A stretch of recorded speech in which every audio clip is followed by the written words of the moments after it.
नमस्ते। विक्रम सम्वत 2083 सालको नयाँ वर्ष वैशाख 1 मा पुरानो साथी सुरेन्द्र अग्लान र म सञ्जय राई यो तारेभिरको सहरमा निस्केका छौँ। यहाँलाई हामी यो तारेभिरको यो अलिकति मनोरम दृश्य देखाउन गइरहेको छौँ। बाटो यसो सुरेन्द्रले देखाइदिनु होला।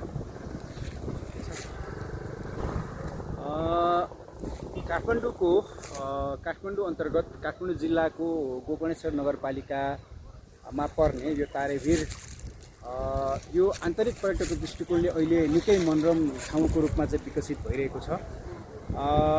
यहाँ पारिवारिक रूपमा पनि मान्छेहरू साथीहरू सबै हिसाबले यहाँ छुट्टी मनाउनेदेखि लिएर अलिक आनन्ददायी यात्रा गर्नको लागि मान्छेहरू आउने गर्छन्।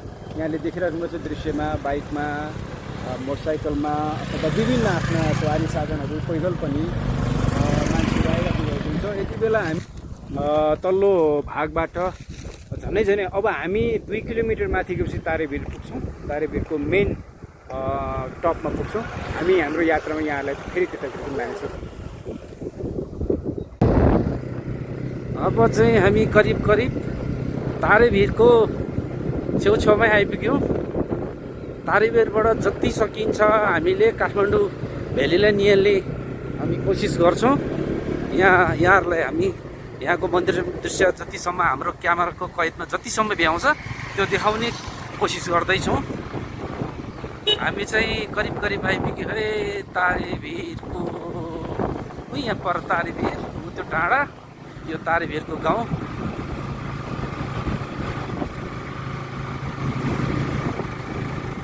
यस्तो रहेको छ। पहिला विगतमा योभन्दा हामी 8-9 वर्ष अगाडि आउँदाखेरि यस्तो पिच बनाएको थिएन। यो जस ग्राभेलसम्म थियो। बर्खामा अलिकति गाह्रो थियो बाटोमा। अहिले चाहिँ धेरै नै राम्रो भएको रहेछ यो तारेभिर। कुनै ठाउँमा बाटो बन्दै रहेछ, कुनै ठाउँमा मर्मतको क्रम जारी रहेछ। पहिलाको तुलनामा धेरै राम्रो भएको रहेछ यो तारेभिर चाहिँ। त्यहाँ पर तारेभिरको एउटा तपाईँको यहाँ होडी सबैले देख्नुहुन्छ। यो माथिलाई चाहिँ हामीले तारेभिर भन्छौँ होइन, यसलाई नै तारेभिर भन्दो रहेछ। तल हामी यहाँ माथिबाट गर्ने रेस्टुरेन्ट जान्छौँ। यो बाटोबाट तल हामी तारेभिरको मेन तारेभिरको फेरीमा पुग्दैछौँ। हामी अब एकैछिनमा हामी तारेभिरको फेरीमा पुग्छौँ। यहाँ चाहिँ हरेक प्रकारको खाने बस्ने सुविधाहरू, होटेलहरू यहाँ रहेको छ। यसमा हामी पहिला योभन्दा 8-10 वर्ष अगाडि आउँदाखेरि यति साह्रो सम्पन्न थिएन। जस अहिले चाहिँ धेरै नै सुविधा सम्पन्न भइसकेको रहेछ। कुकुरले पनि गाली गर्दो रहेछ हामीलाई। हस् त, धन्यवाद। अलि पर पुगेपछि हेर्नुहोस्, न्यु इयरमा घुम्न आएको काठमाडौँदेखि घुम्ने यहाँ बाइक साधनहरू, बाइक कार यहाँ अब रोक्ने ठाउँ, पार्किङ गर्ने ठाउँहरू यहाँ अलिकति धेरै चापाचाप छ पार्किङको।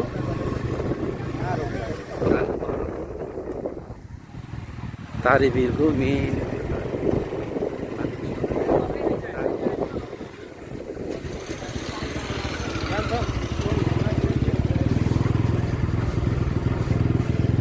कहाँ जाने भन्दा जाउँ न तल अलिकति घुम्न आएको राम्रो छ।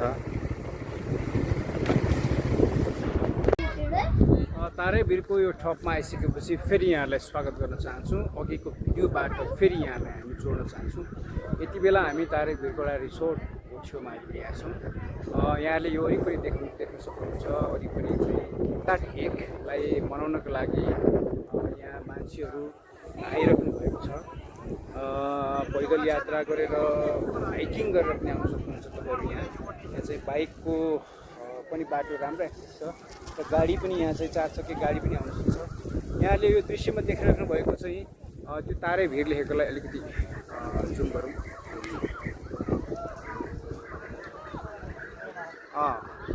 वी लभ तारेभिर भन्ने त्यहाँ एउटा देख्नुहुन्छ। त्यो भिर चाहिँ तारेभिर। यो देखिएको दृश्यमा जुन यहाँले यो घरहरू देखिराख्नु भएको छ, यो भर्खर मात्रै निर्माण हुँदै गरेको हो। यो चाहिँ विगतमा यस्तो किसिमको थिएन। अघि मैले यहाँलाई जोडेँ। यो चाहिँ विशेष त तामाङहरूको बस्ती हो। अहिले त मिश्रित किसिमको बसोबास भएको छ, तर सुरुवातमा चाहिँ यहाँ तामाङ बस्ती नै थियो बस्तीको हिसाबले।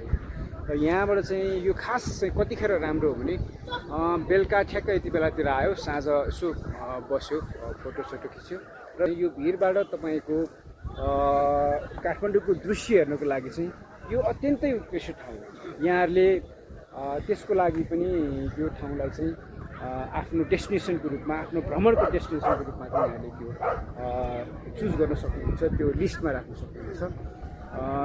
यहाँलाई फेरि हामी अन्य भिडियो सँगसँगै फेरि जोड्नेछौँ। यति बेला हामी चुङ्गो नाङ्गी थुम्सोली गुम्बामा छौँ।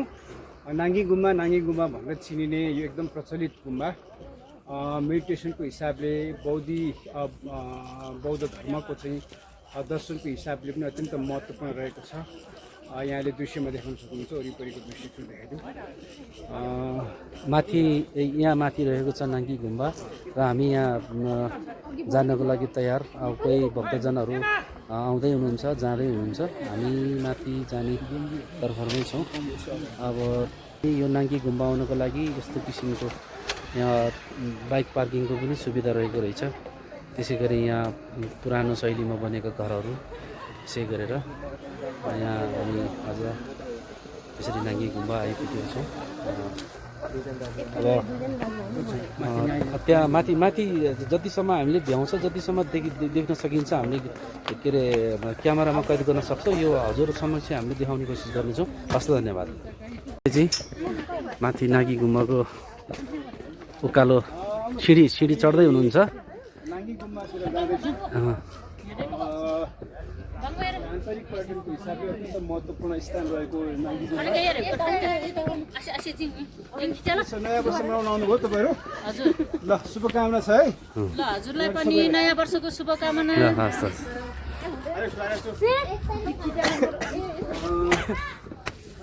नाङ्गी गुम्बा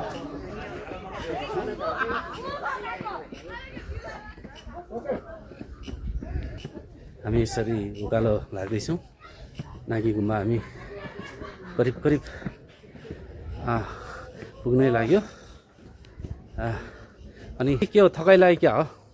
थकाइ त अलिअलि छ, तर उत्साह पनि भएको कारणले त्यो थकाइलाई उत्साहले थिचेको छ।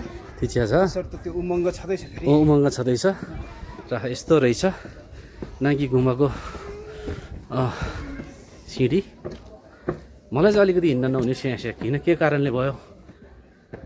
यो अपरेसन गरे यता अलिकति अपरेसन गरेको 1 वर्ष पनि भएको छैन, त्यही भएर थकान अलि महसुस।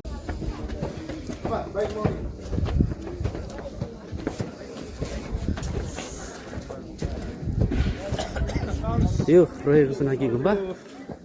नाङ्गी गुम्बामा देखिएको दृश्य यहाँले हेर्नु होला। पर्यटकको हिसाबले यो आउनुपर्छ। परिसर नगरपालिका यो धार्मिक पर्यटकको हिसाबले गोकर्णेश्वर पर्छ कि बुढो नीलकण्ठ पर्छ यार? यो सायद बुढो नीलकण्ठ जस्तो लाग्छ मलाई।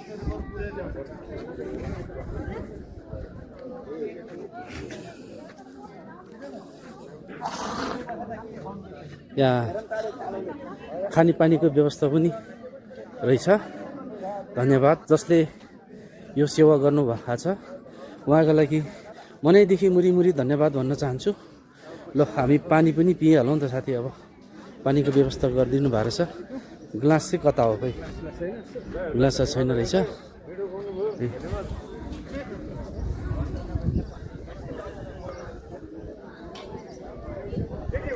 यो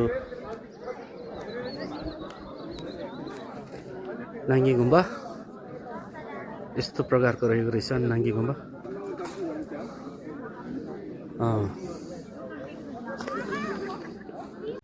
सुङ्गो कुङ्की नाङ्की लिङ गुम्बाको परिसरभित्र छौँ यतिखेर हामी।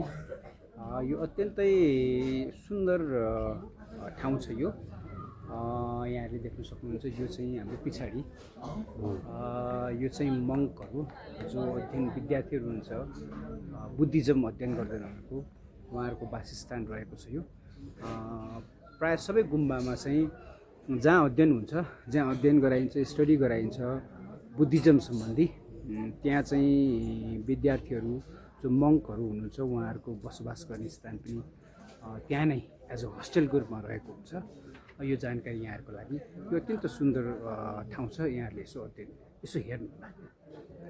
ठाउँ एकदम मनमोहक, एकदमै सुन्दर ठाउँ। ल हेर्नुहोस् न, यो अगाडि सेल्फीबाट पनि एकदमै रमणीय दृश्य देखिरहेछ। यसको विशेष गरी मलाई यसको जुन यो भुइँमा रोपेको जुन दुबोको चाहिँ साह्रै मन, दुबो चाहिँ यस प्रकारको रहेको छ। ल हेर्नुहोस् त, यति सुन्दर, यति एकदम सुन्दर, यति फिनिसिङ, यति राम्रो ठाउँ, यति राम्रो। हेर्नुहोस् त, होस्टेल जुन मङ्कहरू अघि सरले भन्नुभएको छ, साथीले भन्नुभएको छ, मङ्कहरू बस्ने बिल्डिङहरू हेर्नुहोस् त, यस प्रकारको रहेको छ। हेर्नुहोस् त, यति राम्रो, यति सफा, होइन? अब यस्तो चाहिँ यस्तो जङ्गल, यस्तो रमणीय ठाउँमा ल हेर्नुहोस्, यति सुन्दर। यहाँ आउँदा बस्दा नै मनै प्रफुल्ल लाग्ने, एकदम आनन्द, मनमा छुट्टै किसिमको मनमा शान्ति फिलिङ हुने। भनिन्छ नि बुद्धिज्ममा मान्छेमा कम्प्यासन भन्छ नि, त्यस्तै चाहिँ एउटा करुणाको जस्तै एउटा जति पनि जो देखे यसो एउटा करुणामय लाग्दो रहेछ। सायद यो मङ्कको एरिया भएर होला। जुन ठाउँमा बस्यौँ सहरमा गजाङगुजुङमा, त्यसमा छुट्टै किसिमको मनस्थिति हुँदो रहेछ भने यहाँ आउँदाखेरि चाहिँ छुट्टै किसिमको मनमा एउटा करुणा भाव जाग्दो रहेछ।